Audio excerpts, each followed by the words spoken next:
அஸ்ஸலாமு அலைக்கும் வரஹ்மத்துல்லாஹி வபரகாத்துஹு. அல்ஹம்துலில்லாஹ்.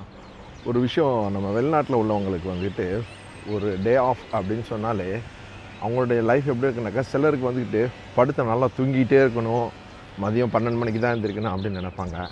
சிலர் என்ன செய்வான்னு சொன்னாக்கா, இல்லை நம்ம வந்து காலை ஏர்லியாக எழுந்திரிக்கணும், அப்போ தான் நம்ம வந்து ஹாலிடே வந்து என்ஜாய் பண்ண முடியும்னு நினைப்பாங்க.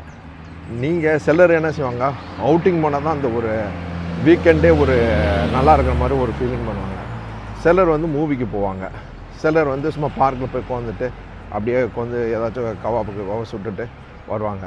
சிலர் ஹோட்டலில் போயிட்டு சாப்பிட்டுட்டு அப்படியே வெளியே வந்தால் தான் ஒரு இதாக இருக்குன்னு சொல்லுவாங்க. நீங்கள் எந்த ரகத்தை சேர்ந்தவங்க? உங்களுக்கு எது பிடிக்கும்? ஹாலிடேன்னு சொன்னாலே, டே ஆஃப் கிடைச்சாலே நீங்கள் என்ன செய்ய நினைப்பீங்க? உங்களுடைய நீங்கள் என்ன செய்வீங்கிறத சொல்லுங்கள், கமெண்ட் பண்ணுங்கள், ஃபாலோ பண்ணுங்கள். தேங்க்யூ வெரி மச் ஃபார் வாட்சிங் லெஜெண்டரி டிஸ்கவரி. பாய்.